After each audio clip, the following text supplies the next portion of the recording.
로마서 12장 14에서 21절 읽겠습니다.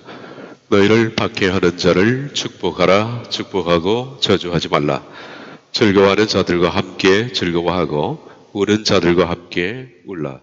서로 마음을 같이 하며 높은 데 마음을 두지 말고 도리어 낮은 데 취하며 스스로 지혜 있는 채 하지 말라. 아무에게도 악을 악으로 갚지 말고 모든 사람 앞에서 선한 일을 도모하라. 할 수 있거든 너희로서는 모든 사람과 더불어 화목하라. 내 사랑하는 자들아, 너희가 친히 원수를 갚지 말고 하나님의 진노하심에 맡기라. 기록되었으되 원수 갚는 것이 내게 있으니 내가 갚으리라고 주께서 말씀하시느니라. 내 원수가 저리거든 먹이고 목마르거든 마시게 하라. 그리함으로 네가 숯불을 그 머리에 쌓아 놓으리라. 악에게 지지 말고 선으로 악을 이기라. 아멘.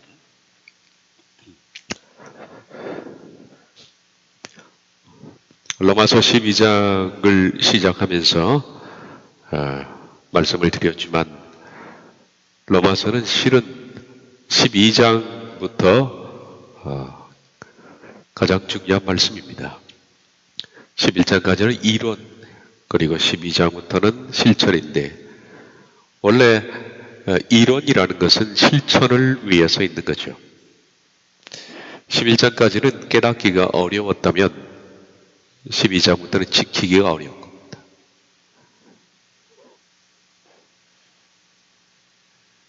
그렇게 깨닫기 힘든 말씀을 우리가 그동안에 강의했던 이유는 12장부터 이렇게 살기 위해서 그런데 12장부터 나오는 말씀들을 좀 천천히 진행합니다만은 여러분이 집중적으로 많은 관심을 갖고 변화의 초점을 맞춰야 할 것입니다. 지난주에 14절을 봤습니다. 너희를 박해하는 자를 축복하라. 축복하고 저주하지 말라. 박해하는 자들을 축복하라. 너는 축복하고 저주하지 말라. 박해라는 이 단어는 앞절에서 힘쓰라, 제가 추구하라 라고 번역했던 그 단어와 같은 단어입니다. 마치 사냥감을 추정하는 사냥꾼처럼 그렇게 추구하는 겁니다. 어떤 사람이 여러분을 마치 사냥감을 잡듯이 추적해 온다면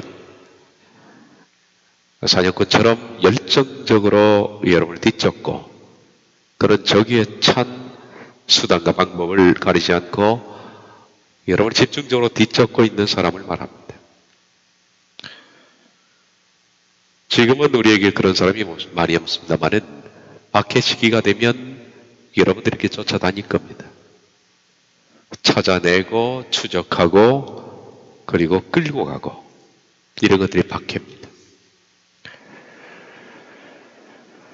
만약 이런 박해의 시기가 우리나라에 다시 도래한다면 불과 우리들은 그 박해의 시기로부터 자유한 지가 그렇게 많이 되지는 않습니다. 전쟁 때도 그랬고 일제 때도 그랬습니다. 다시 이렇게 편안한 시기가 끝나고 이런 상황이 다시 온다면 우리들은 어떻게 할 것인가? 그런 사람에 대해서 어떻게 할 것인가? 박해하는 자들을 축복하고 축복할 수 있을까?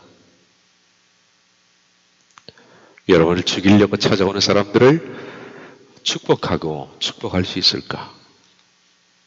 어려운 일입니다. 우리 과연 박해의 시기가 온다면 로마서 12장 14절처럼 그렇게 할 수 있을까? 그렇게 질문을 던진다면 이렇게 물어보면 됩니다. 지금 내가 그렇게 할 수 있다면 박해의 시기가 오면 그게 됩니다. 그러나 지금 내가 할 수 없다면 박해의 시기가 오면 여전히 할 수 없다. 이게 정답인 것 같습니다. 물론 지금은 박해의 시기가 아니기 때문에 편안한 상황입니다. 그러니 편안한 상황이라도 여러분이 감정적으로 항상 걸림이 되는 사람이 있을 겁니다. 맞지 않고 여러분을 미워하고 반가워하지 않고 사람은 누구나 그런 사람이 있습니다. 어떤 경우는 여러분에게 모욕감을 주기도 하고 여러분을 공격하기도 하고 뭐 그런 사람이 있다면 지금 내가 그런 사람을 축복할 수 있는 사람이 된다면 박해의 시기가 오면 그렇게 할 수가 있습니다. 그러나 지금 안 되면 그날도 안 됩니다. 그게 답입니다. 우리들은 다른 사람들의 작은 말과 몸짓에 너무 쉽게 상처를 받고 있습니다. 너무 민감한 거죠.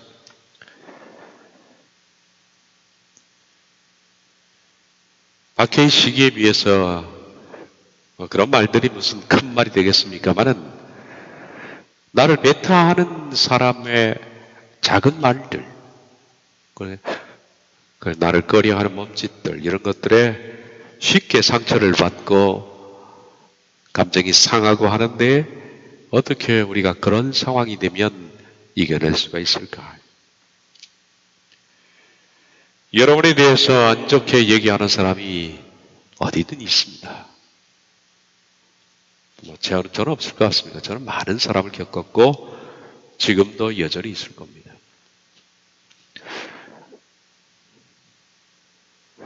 수근거리고 비판하고 냉대하고 수모를 주는 이런 많은 사람과 우리가 접하고 살고 있는데 우리 현실 속에서 겪을 수 있는 이런 것들을 지금 내가 이겨내지를 못한다면 그런 상황이 왔을 때 어찌 이 말씀대로 극복할 수가 있을까? 라는 겁니다.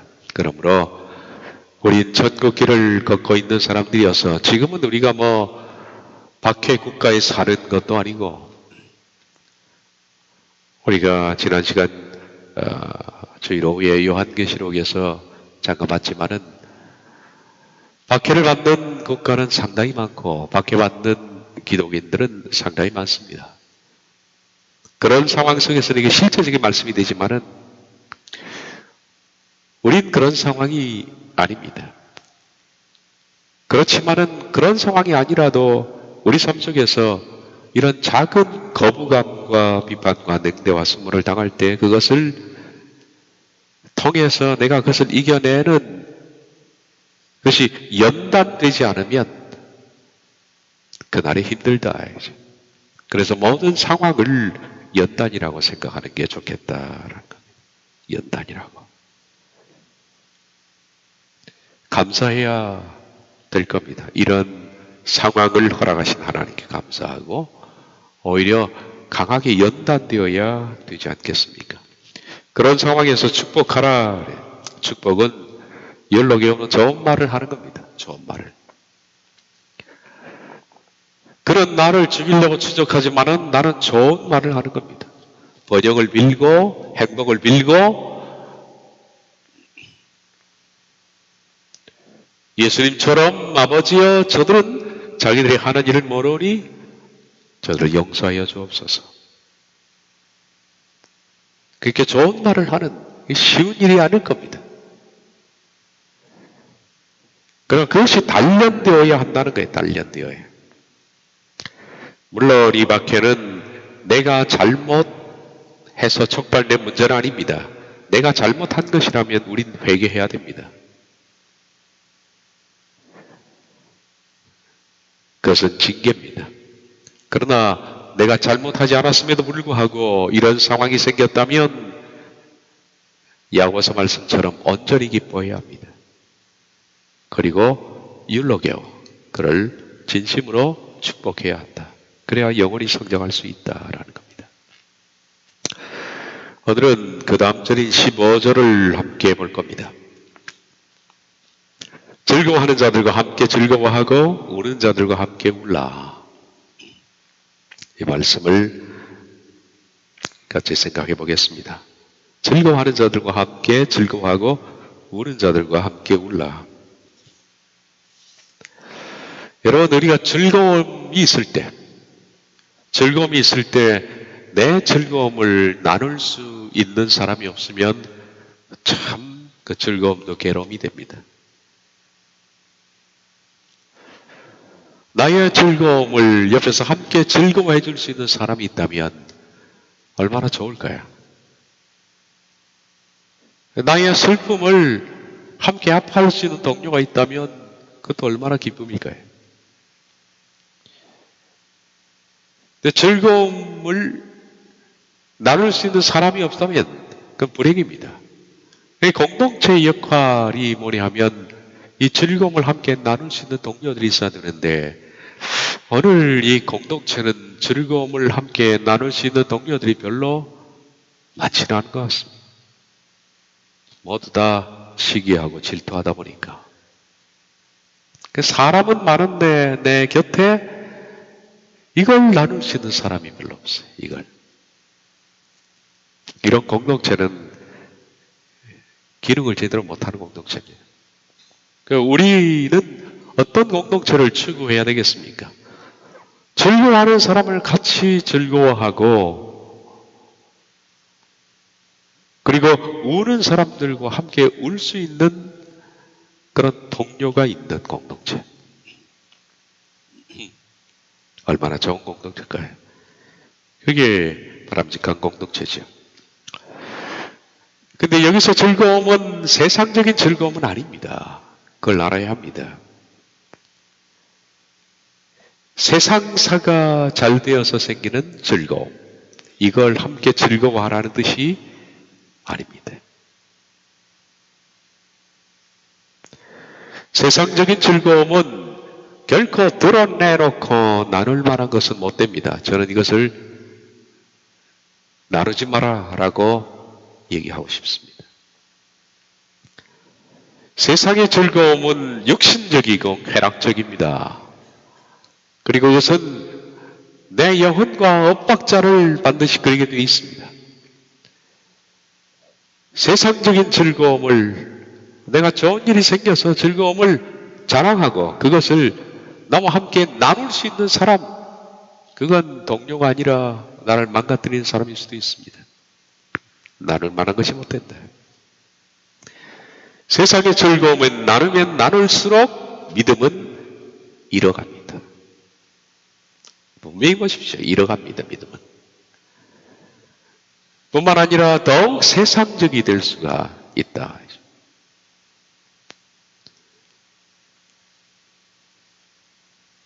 더욱 그렇게 됩니다. 성경은 바로 세상적인 그런 즐거움은 하나님과 원수가 되는 것이라고 규정을 하고 있습니다. 하나님과 원수가 되는 겁니다. 우리가 그런 일에 동참해서는 안 되겠죠. 요한에서 2장 15에서 16절 이 세상이나 세상에 있는 것들을 사랑하지 말라. 누구든지 세상을 사랑하면 아버지의 사랑이 그 안에 있지 아니하니 이는 세상에 있는 모든 것이 육신의 정욕과 안목의 정욕과 이성의 자랑이니 다 아버지께로부터 온 것이 아니요 세상으로부터 온 것이라. 이 세상은 그 임금이 사탄입니다. 타락된 질서입니다. 그러므로 성경이 규정하는 말은 이 세상에 속한 것들을 물건이든 그것이 재산이든 뭐든 간에 이 세상에 속한 두고 떠날 것, 이 세상에 우리가 다 두고 떠날 것이 바로 세상에 속한 것들입니다. 우리가 죽으면 가까워하지 못하는 것들이다, 세상에. 이걸 사용하지 말라 그럽니다.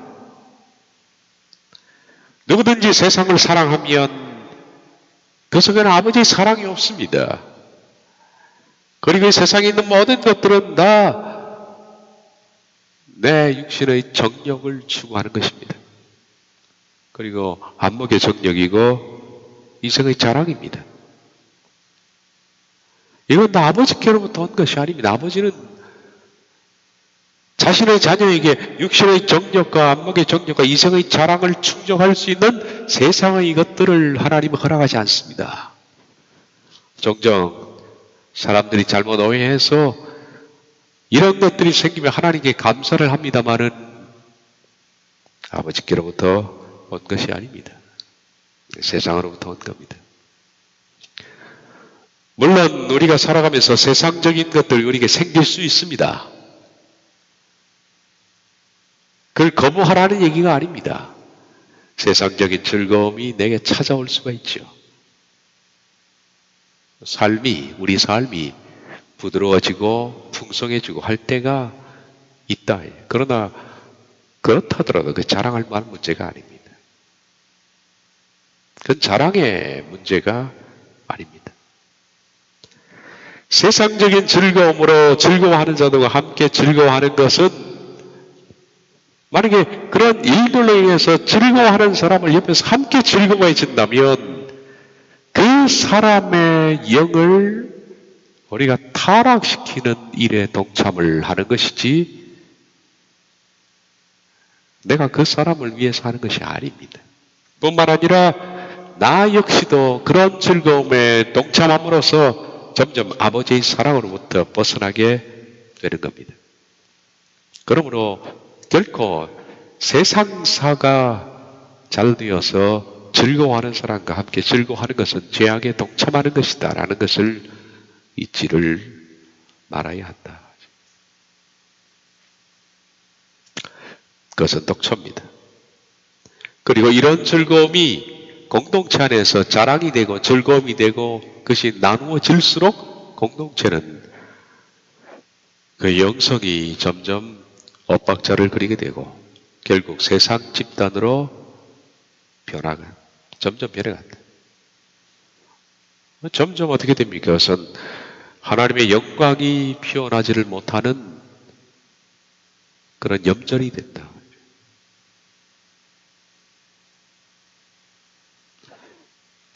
사탄이 가장 원하는 것은 공동체의 세속화일 겁니다. 어떻게 하면 공동체의 가치관이 이 세속화될 수 있을까? 그것이 사탄이 가장 원하는 것입니다. 사탄은 그리스도의 공동체를 세속화시키기 위해서 무슨 수단이라도 사용하고 싶어 합니다. 목적이 세속화만 시키면 그 공동체는 기능을 잃어버리니까. 그래서 끊임없이 사탄은 이 공동체 안에서 세속화의 바람을 불어넣을 수 있어요. 그렇게 할 겁니다. 그리스도의 공동체는 이 세상의 것들, 육신의 정욕과 안목의 정욕과 이생의 자랑을 서로 함께 나누기 위해서 존재하는 공동체가 아닙니다. 그런 것은 세상에서 할 일입니다. 우리의 목적은 그것이 아니기 때문에.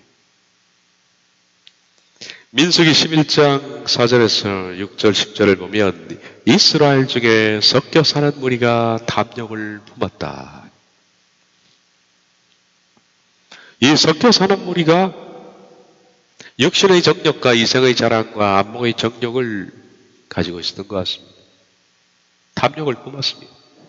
그랬더니 다른 이스라엘 자손도 그 탐욕이 어떻게 됩니까? 전염병이 되는 겁니다.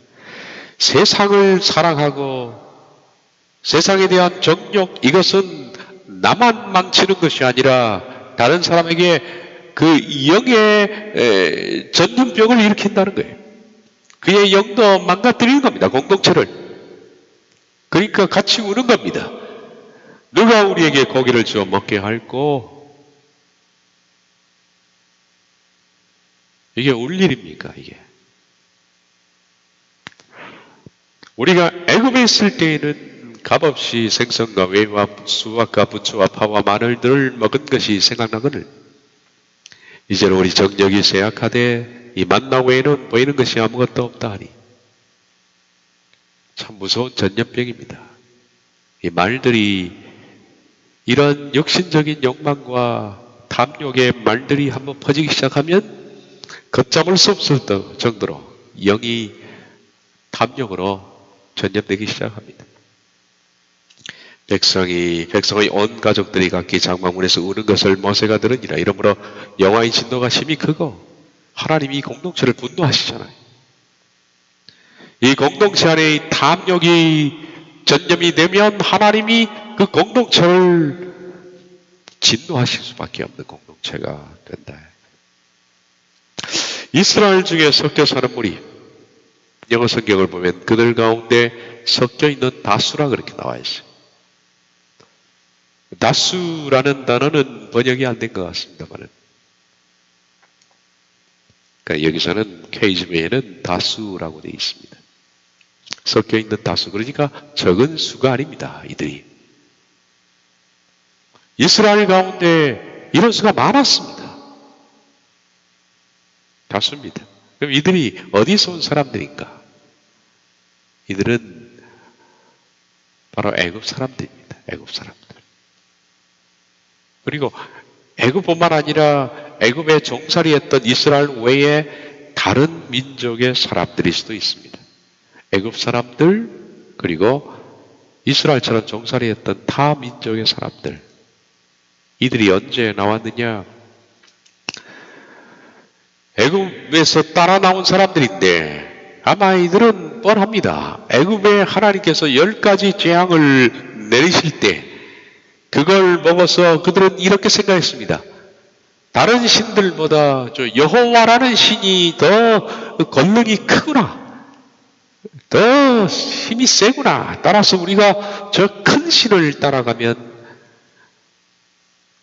그 큰 신이 우리에게 안락과 부유함을 줄 것이다 라고 생각했던 사람들입니다. 이들이 오늘날의 번영주의적 사고를 가진 사람들이죠. 이 번영주의적 사고를 가진 사람들, 이들이 섞여 사는 다수입니다. 교회 안에 이런 사람들이 많이 있습니다. 사고가 번영주의적 사고예요. 번영주의적 사고. 이들이 다수였습니다.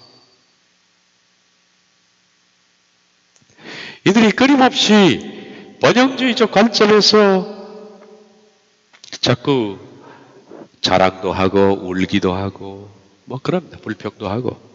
그것이 전 이스라엘로 지금 전염이 되기 시작했다. 전염이 되기 시작했다. 이 공동체가 망가지기 시작하는 겁니다.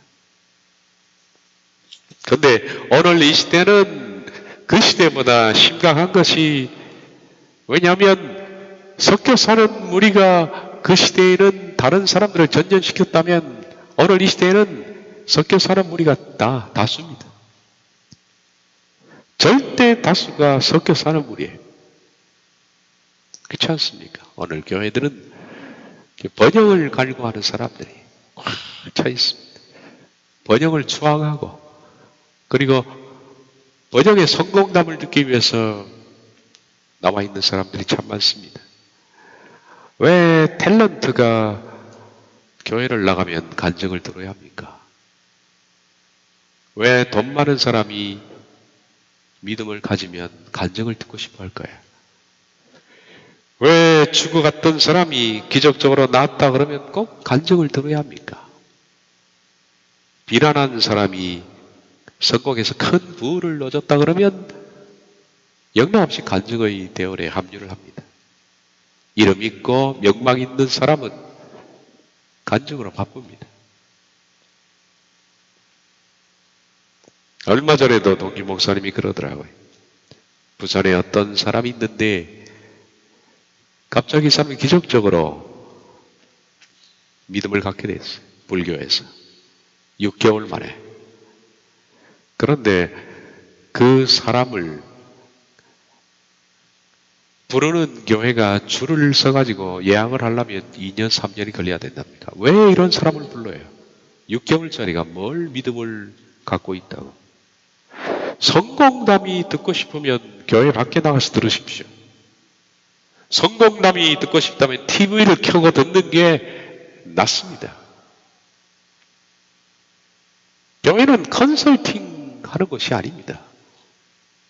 인간을 컨설팅하고 기업을 컨설팅 하는 것이 아닌데요. 왜 사람은 이런 성공담을 추구할까요? 섞여 사는 무리가 다수가 아니라 이젠 전부 다 섞여 사는 무리입니다. 공동체는 이미 사탄이 손을 댈 필요가 없는 겁니다.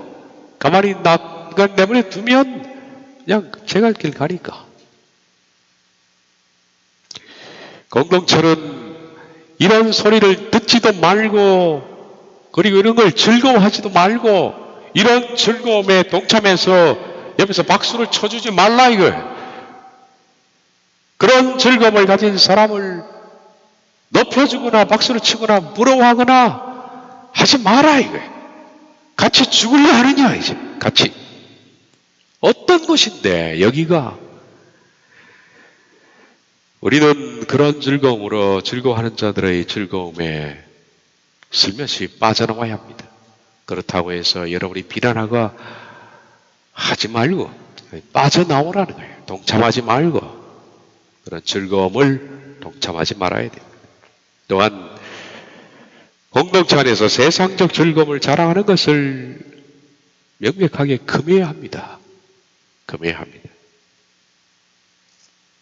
그런 즐거움은 공동체의 영적 성숙에 결코 도움이 되지 않으므로 자신에게 그런 즐거움이 있더라도 침묵하는 것이 유익하다. 우리가 그런 즐거움이 생길 수도 있습니다.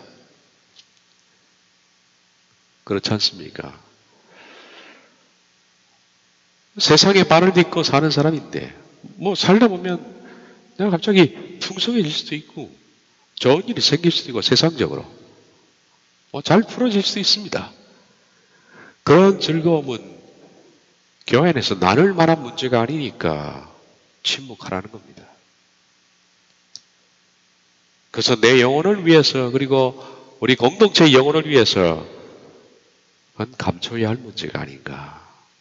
침묵하는 것이 좋다. 종종 세상화된 교회에서는 세상적 즐거움이 자랑이 되고 간증이 되고 신앙이 되는 경우가 있는데 그런 경우는 이미 망가진 공동체다. 이미 사탄이 다 망가뜨린 겁니다. 그런 바람이 한번 불기 시작하면 걷잡을 수가 없습니다. 이런 소망이 한번 꿈틀거리기 시작하면 영혼들이 다 그냥 한순간에 지옥으로 달려간다. 이제. 나의 성공, 건강의 문제, 많이들 앉아서 그 얘기를 하라. 주일 예배 마치고 3, 4, 5만 앉아서 어떻게 하면 건강해지나. 밖에 나가서 하십시오. 밖에 나가서. 교회에서는 물론 건강해지는 거 좋죠. 우리 건강하게 살아라. 뭐 그렇다고 해서 병들어 살라는 얘기는 아닙니다. 교회에서 나눌 문제가 아닙니다. 이건. 왜 자신도 망치고 공동체의 영을 망치려고 그럽니까? 어떻게 하면 건강해지나? 이걸 먹어볼까? 저걸 먹어볼까? 섞여 사는 물이 아니에요. 그가 섞여 사는 물입니다. 성공담을 이야기하고 그리고 돈 버는 방법, 사업을 얘기하는 사람도 교회 안에 있습니다. 섞여 사는 물입니다. 내가 가진 고가의 물건을 자랑하기도 하고 그걸 구입한 것을 자랑 삼아 얘기도 하고 부러워도 하고 자식 자랑에 사업 자랑에 숨이 턱턱 막힐 정도로 안타까운 일입니다.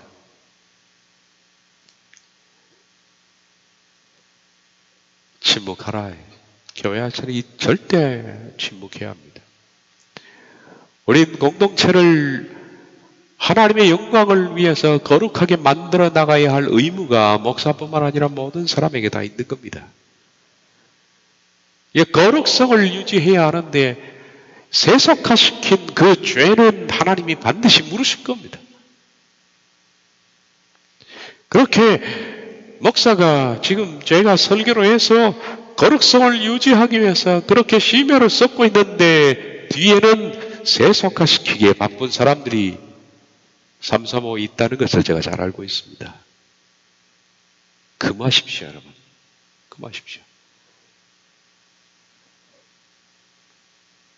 그런 자랑은 다른 사람들에 대해서 세상에 대한 동경심을 불러일으키며 앞에서는 같이 즐거워하지만은 속으로는 시기심과 질투심을 유발해서 죄의 길로 인도하는 결과를 초래합니다.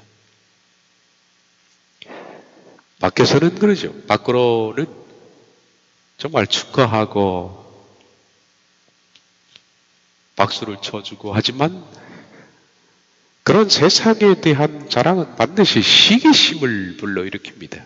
질투심을 불러일으키고 또 그것이 탐욕을 오염시킨다. 이스라엘에 섞여 사는 무리가 탐욕을 품음에 이스라엘 자손이 울며 다 함께 울며 우리가 어떻게 하면 고기를 먹을 수 있느냐. 만나 외에는 보이는 것이 없다.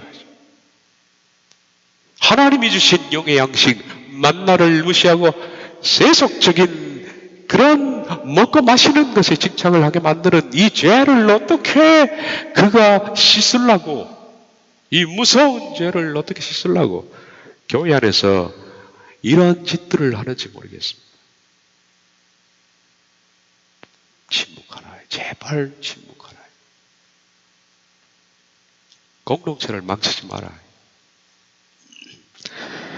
여기서의 즐거움, 즐거워하는 자들과 함께 즐거워하라 라는 즐거움은 이런 세상의 즐거움이 아닙니다. 하나님도 그러신 적도 없고 바울도 서신서에서 이 세상의 즐거움을 같이 기뻐하고 나누라는 그런 비슷한 아주 흡사한 말을 한 적도 없습니다. 즐거워하라라는 카이로라는 이 단어는 성경에 쓰일 때는 종말론적인 기쁨입니다. 종말적인 즐거움입니다. 종말적인 즐거움을 언급할 때 주로 쓰였던 단어예요. 그러니까 이 기쁨은 이 세상은 바로 내 눈앞에 펼쳐지는 바로 그거 아닙니까? 내 눈앞에 있는 것들. 종말은 저 멀리 있는 것입니다. 내가 죽을 때 일들, 예수님이 재림했을 때의 그때의 일들. 그때 일들입니다.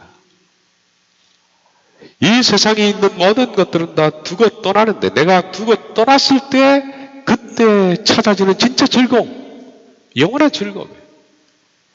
내 목숨이 떨어질 때 그때 내가 가장 귀중하게 이길 수 있는 가치, 그게 종말적인 즐거움입니다.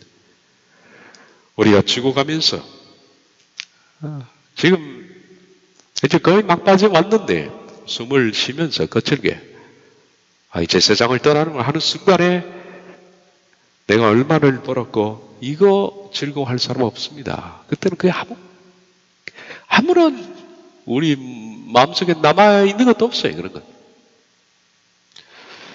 내가 이 큰 집에 누워있고 뭐 이런 것들에 대한 즐거움은 없죠. 숨이 끊어질 때의 즐거움, 그게 진짜 종말적인 즐거움입니다.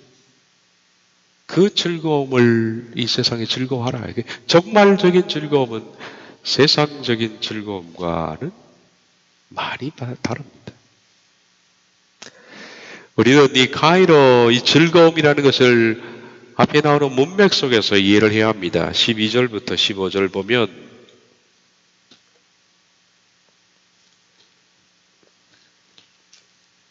소망 중에 즐거워하며 환난 중에 참으며 기도에 항상 힘쓰려 성도들 쓸 것을 공급하며 손대접하기를 힘쓰라. 너희를 박해하는 자를 축복하라. 축복하고 저주하지 말라. 그리고 이어지는 말씀이 즐거워하는 자들과 함께 즐거워하고 우는 자들과 함께 울라. 그렇게 나오는 겁니다. 로마서 12장에서 지금 그리스도의 공동체가 직면한 상황이 뭡니까? 나와 있는 거죠. 환난 그리고 박해, 이 상황입니다. 환난과 박해가 초대교회 공동체에 지금 전제가 된 상황입니다. 이런 상황을 전제에 두고 소망 중에 즐거워하라 라고 말하고 그리고 즐거워하는 자들과 함께 즐거워하라 그렇게 말합니다. 지금은 쫓겨다니는 상황입니다. 이 상황이 그리스도인이라는 이유 때문에 누가 나를 쫓아옵니다. 로마에서는 그의 모든 재산이 다 박탈됩니다. 믿는 순간에 지위도 박탈됩니다. 누가 나를 추적해 옵니다. 이런 상황에서의 즐거움이 도망다니면서 우리가 투자한 것이 돈이 늘었다고 자랑하겠습니까? 내 집값이 올랐다고 자랑하기, 그런 즐거움이 아니죠. 정말적인 즐거움입니다, 이 전제가. 따라서 이 즐거움은 12절에서 언급된 것처럼 소망 중에 즐거워하는 겁니다. 환난과 박해라는 상황 속에서 갖게 되는 정말적인 즐거움, 소망적인 즐거움. 이게 어떤 즐거움이 있을까요? 이런 즐거움은 세상적 즐거움이 아니라 마지막 하나님이 내 심판대를 세워놓으실 때 그 심판대 앞에서 내가 하나님 앞에 칭찬을 받을 수 있는 그런 내상에 대한 정말적인 즐거움, 그런 소망이 마음속에 피어나서 기뻐하는 그 즐거움. 어떤 게 있을까요? 환난과 박해 가운데 두려움이 사라졌다. 예전에는 두려웠는데 나는 더 이상 두렵지가 않다. 누가 나를 쫓아와서 나를 잡아도 난 두렵지 않다. 내가 체포되어서 고문을 당하고 죽임을 당해도 나는 이제는 더 이상 두렵지 않다. 내가 왜 이렇게 됐을까요? 왜? 예전엔 그렇게 두려워했는데 하나님이 제게 힘을 주셨나 봐요. 그 기쁨이 내 마음속에 채워졌습니다. 라고 할 때 옆에서 박수를 쳐주라는 거예요, 이 뜻이. 그런 사람이 있으면 환호를 지르고 박수를 치르고 그 즐거움을 같이 나누라는 그런 뜻입니다, 이것이. 세상이 그 속에 가득했던 이들이 세상이라는 그 욕망이 점점 내 속에서 사라지고 그 속에 하나님의 나라에 대한 소망으로 점점 채워짐으로 인해서 즐거워하는 그 사람. 나는 더 이상 세상에 대해서, 예전에는 즐거움이 있었고 추구하는 마음이 있었고 탐욕이 있었고 목적이 있었고 그랬는데 이제는 내가 이 밖의 상황 속에서 그런 것들에서 미련이 없어졌습니다. 그리고 나는 하나님 나라에 대한 소망으로 지금 이렇게 예전보다 비교할 수 없는 즐거움이 채워지고 있습니다. 라는 사람을 만나면 같이 즐거워하라. 같이 그런 즐거움을 나누라는 얘기. 즐거워하는 자들과 함께 즐거워하고, 그것은 공동체의 의무입니다. 공동체는 그런 즐거움을 가지고 있는 사람과 함께 즐거워해야 합니다.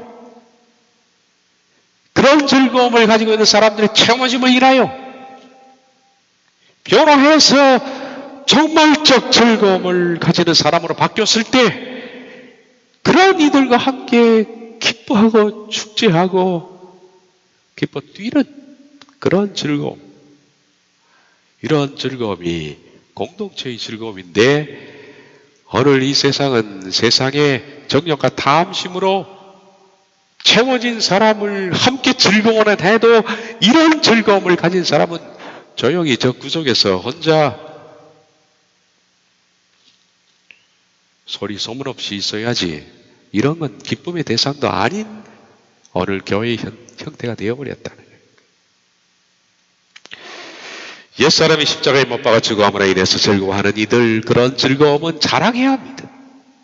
우리가 이런 건 자랑해야 돼. 우리가 자랑하지 말아야 할 것은 이 세상에 있는 것들과 세상에 속한 것들은 자랑하지 말되, 내가 십자가에 못 박혀 점점 죽어가는 그런 것들은 자랑해야 합니다.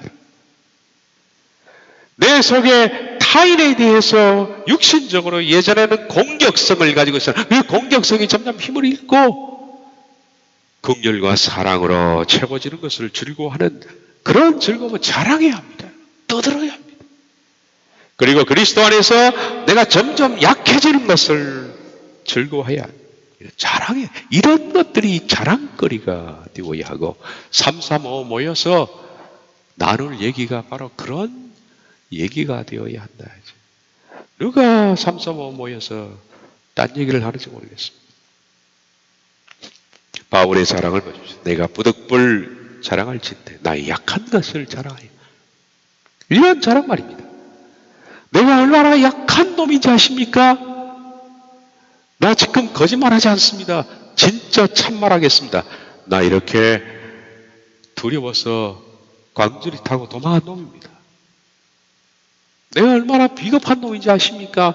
다메섹에서 아니다 왕의 방백이 나를 잡으려 할 때 이 목숨 하나 건지려고 광주리 타고 들창문으로 성벽을 타고 도망했던 사람이 납니다. 나 이렇게 약한 사람이다. 근데 지금은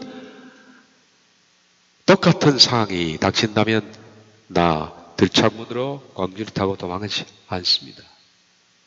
나는 죽을 각오가 되어 있습니다. 이런 거 자랑하란 말이에요. 이런 거.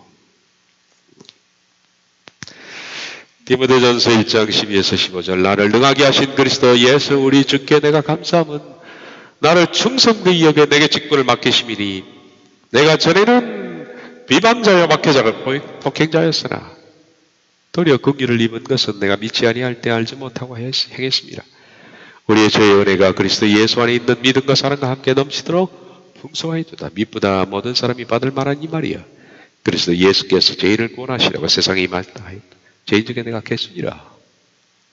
이 괴수라는 말은 번역이 좀 잘못된다릅니다. 실은 프로토스라는 말, 프로토스는 영어의 펄스트입니다. 죄인 나오라 그러면 내가 먼저 뛰쳐나갔다 이 말이죠. 뭐 괴수라 그러면 뭐 죄가 엄청 많아가지고 뭐 제 두목 이런 뜻으로 번역이 되어 있는데 그게 아니고 하나님께서 죄인 나오라 그러면 저요 제가 먼저 뛰어나가요. 펄스트 내가 먼저 그런 것이 이걸 자랑하라. 옛날에는 나는 비방자였고 박해자고 포인자였습니다. 내가 얼마나 못되게 살았는지 아십니까? 내가 얼마나 형편없는 인간이었는지 아십니까? 얼마나 성격이 멋지고 못됐고 교만하고 악하고 더럽고 추했는지 내가 아십니까? 근데 지금은 내가 변했습니다. 그래서 내가 죄인임을 깊이 각성해서 죄인 나오라 그러면 내가 먼저 뛰쳐나갈 겁니다. 이게 자랑이에요. 이게 예배 마치고 나누어야 할 간증이고 이게 즐거움이고 박수를 쳐야 할 그런 일이다. 그런 공동체가 진짜 바람직한 공동체 아니겠습니까? 그런 즐거움으로 즐거워하는 이들을 공동체를 함께 즐거워하고 그래서 즐거워하는 자들과 함께 즐거워하는 겁니다. 정말적인 그 즐거움을 함께 나누고 함께 박수를 치고 함께 기뻐하는 것이 공동체의 기쁨이 되어야 합니다. 그리고 우는 자들과 함께 운다라는 이 뜻은 이 우는 자들은 어떤 사람입니까? 여기서 즐거워하는 자들도 육신적으로 즐거운 일이 생겨서 즐거워하는 사람이 아닙니다. 육신적으로 고통이나 고난 가운데 있지만 그걸 즐거움으로 바꾼 사람이에요. 근데 똑같은 어려움이 닥쳤는데 여기 우는 사람들은 아주 미성숙한 자입니다. 아직 즐거워하는 사람에 비해서 미성숙한 사람. 즐거워하는 자들과 함께 즐거워한다는 그 즐거워하는 사람은 이미 성숙한 사람. 이 고난과 박해를 뛰어넘은 사람이에요. 그 공포를. 그래서 어떤 이들은 약함과 이름과 죽어감과 환난과 박해를 즐거워하는 영적 수준이 됐지만 어떤 이들은 아직은 미성숙해서 똑같은 상황에서 슬퍼하는 사람을 여기 가르치는 겁니다. 우는 자들. 비록 슬퍼하는 이들은 아직 믿음이 성숙하지 못해서 아직 약합니다. 그러나 그런 자들을 공동체가 봐라 이 사람들은 왜 똑같은 상황 속에서 즐거워하는데 너는 왜 슬퍼하니? 그걸 책망하거나 정죄해서는 안 됩니다. 그건 또 다른 죄입니다. 또 다른 죄. 그건 또 다른 교만입니다. 모든 사람들은 다 울면서 즐거움으로 바뀌는 겁니다. 처음에는 세상적인 것을 잃고 죽어가고 박해를 받고 하는 것을 두려워하고 울다가 즐거워하는 차원으로 바뀐 겁니다. 그러므로 항상 공동체는 그런 약한 사람들이 있기 때문에 즐거워하는 자들은 이들을 이해해야 되고 그리고 긍휼히 여겨야 합니다. 왜냐하면 모든 사람들은 그렇게 자라났기 때문입니다. 그런데 그 약한 이들을 운다고 정죄하고 비난하고 이런 것들은 실은 성숙한 사람들이 할 행위는 아닙니다. 성숙한 사람들은 이조차도 이해하고 용납을 해야 한다. 그러나 미숙한 이들은 바로 약한 이들을 비난하고 판단합니다. 너는 왜 믿음으로 이기지 못했냐고 비난하고 판단합니다. 그건 악입니다. 미성숙하기 때문에 슬픔을 초래하는 법에 서툴 겁니다. 슬픔을 믿음으로 참아내고 소망 가운데 즐거움으로 바꾸며 인내 가운데 성화의 계기로 삼는 일은 이 우는 자들에게는 너무 아직은 힘겨운 일입니다. 좀 참아줘야 되고 용납해야 되고 기다려줘야 하는 겁니다. 교회에서 미성숙한 사람에 대해서 책망하고 비난하고 야단을 치지 말고 오랫동안에 참아줘야 합니다. 기다려줘야 합니다. 기다려주면 자라납니다. 더디 자란 가지고 자라납니다. 그래서 사랑은 오래 참고 모든 것을 바라고 모든 것을 믿으며 모든 것을 견디는 거예요. 모든 것을 그냥 견디는 겁니다. 그리고 바라보는 겁니다. 자라날 겁니다. 우리 역시도 그런 식으로 자라왔기 때문에 성숙한 이들은 미성숙한 이들을 아파하고 슬퍼할 때 그냥 어떻게 해요? 그들과 함께 울어라 그래요. 울어라. 사실은 성숙한 사람의 입장에서는 우는 사람들이 같이 울 일은 아니죠. 울 일이 아닙니다. 죽음의 두려움, 박해의 두려움, 잃어버림의 두려움 이런 것들을 극복해 자기는. 그런데 여기 우는 사람들은 아직 그것이 두려운 거예요. 성숙한 사람들은 이 우는 사람을 붙들고 같이 울 문제는 결코 아닙니다. 그러나 같이 우는 이유가 뭐 있을까요? 그것은 미성숙한 사람이 스스로 겪는 그 고통을 긍휼히 여기는 겁니다. 미성숙했기 때문에 얼마나 힘들까? 성숙한 사람은 단단한 음식도 쉽게 소화합니다. 미성숙한 사람은 죽도 넘기기 힘든 거예요. 단단한 음식을 소화하는 사람은 죽을 넘기기 힘든 사람을 붙들고 울어야 하는 이유가 뭘까요? 그 사람의 입장에서 힘든 걸 동참해 주는 거죠. 그래서 우는 자들과 함께 우는 겁니다. 이게 안 된 게 여보의 친구들입니다.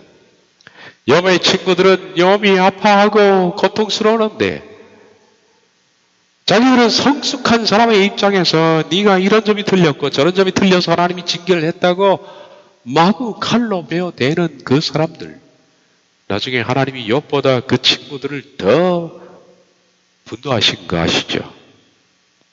그래서는 안 된다. 그래서는 미성숙은 긍휼히 여길 대상입니다. 함께 우려할 대상이지 지적하고 야단을 칠 대상은 절대 아닙니다. 성숙한 사람들 입장에서는 미성숙한 이들이 느끼는 슬픔을 이해하기에 그들의 입장에서 그들이 느끼는 아픔을 같이 아파하는 겁니다. 우리는 예수님이 그렇게 하신 것을 발견합니다. 요한복음 11장을 보면 예수께서 와서 보시니 나사로가 무덤에 있는지 이미 나으리라. 베다니는 예루살렘에서 각각 귀가한 어리쯤 되매 많은 유대인이 마르다와 마리아에게 그 오라비 일로 위문하러 왔더니 마르다는 예수께서 오신다는 말 듣고 곧 나가 마리아되 마리아는 집에 앉았더라. 마리아는 삐졌다는 얘기입니다. 지금 그렇죠? 마리아는 예수님께 몹시 시험에 들었습니다. 왜냐하면 이미 사람을 보내어서 내 오라비가 지금 죽어가고 있으니 와달라 그랬거든요. 예수님이 안 가셨어요. 거의로. 그리고 죽을 때까지 기다린 거예요. 이것 때문에 서운해가지고. 원래 시험 드는 사람은 그렇죠. 내 입장에서 시험 드는 겁니다. 하나님의 나라 거국적으로 그리고 나와 너 우리 공동체라는 관점에서 보는 게 아니라 그저 내 마음이 서운해서 시험에 드는 거예요. 마리아는 몹시 언짢았습니다. 예수님에게. 마르다가 왔습니다. 예수께 여쭤보되 주께서 여기 계셨더라면 내 오라비가 죽지 아니하였겠나이다. 마르다도 저처럼 왔습니다마는 서운한 게 있죠. 왜 일찍 안 왔느냐 이거예요. 왜 일찍. 가시도 친 마음이 보입니다. 마리아가 예수 계신 곳에 가서 배웠고 이제 뒤늦게 왔습니다. 마리아가 그 발 아래 엎드려 이르되 주께서 여기 계셨더라면 내 오라비가 죽지 아니하였겠나이다. 더 한맺힌 얘기를 하는 겁니다. 원망하는 거죠. 예수께서 그가 우는 것과 또 함께 온 유대인들이 우는 것을 보고 심령에 미통이 여기시고 불쌍히 여기서 이르시되 그를 어디에 두었느냐 이르시되 주여 와서 보시옵소서 하니 예수께서 눈물을 흘리시더라. 예수님 왜 우셨을까요? 예수님은 곧 이어서 나사로를 살리십니다. 나사로가 죽은 것 때문에 우셨을까요? No, 아니에요. 그럼 예수님 왜 우셨을까요? 이유는 딱 하나입니다. 마르다와 마리아의 연약한 믿음 때문입니다. 그저 자기 입장에서만 시험든 것. 속이 상해 있고 서운해하고 아파하고. 우린 그런 사람 보면 어떻게 합니까? 참 삐질 일도 아닌데 삐지네. 그리고 제껴둘 수도 있고 괘씸히 여길 수도 있습니다. 근데 예수님은 함께 울어주시는 거예요. 왜? 그 사람 입장에서는 속상한 거거든. 그게. 그 사람 입장에서는. 그 입장으로 내려오시는 거예요. 그래서 예수님이 함께 우신 겁니다. 즐거워하는 자들과 함께 즐거워하고 우는 자들과 함께 울라. 우리 공동체가 이렇게 할 수는 없을까? 이렇게. 우리들은 앞으로 그리스도 안에서 내가 죽어가고 종말적인 소망을 갖는 것, 내가 약해져가는 것, 이런 것들을 즐거워하는 사람을 몹시 우리가 기뻐하고 박수를 쳐주고 격려하고 호들갑을 떨어도 괜찮습니다. 같이 기뻐해야 합니다. 그러나 미성숙해서 아파하는 사람이 있으면 아무 말도 하지 마십시오. 같이 가서 아파하면 됩니다. 그리고 언젠가는 그들이 성숙의 길로 나오겠죠. 이게 공동체지. 그저 세상 것들 자랑하고 그것이 마음의 소망이 된 것은 마귀 집단이지 공동체가 아닙니다. 기도하겠습니다.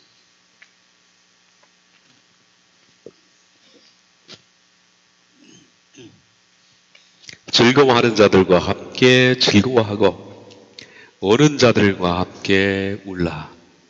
우리 공동체가 그렇게 되게 하옵소서. 예수님의 이름으로 기도하옵나이다. 아멘.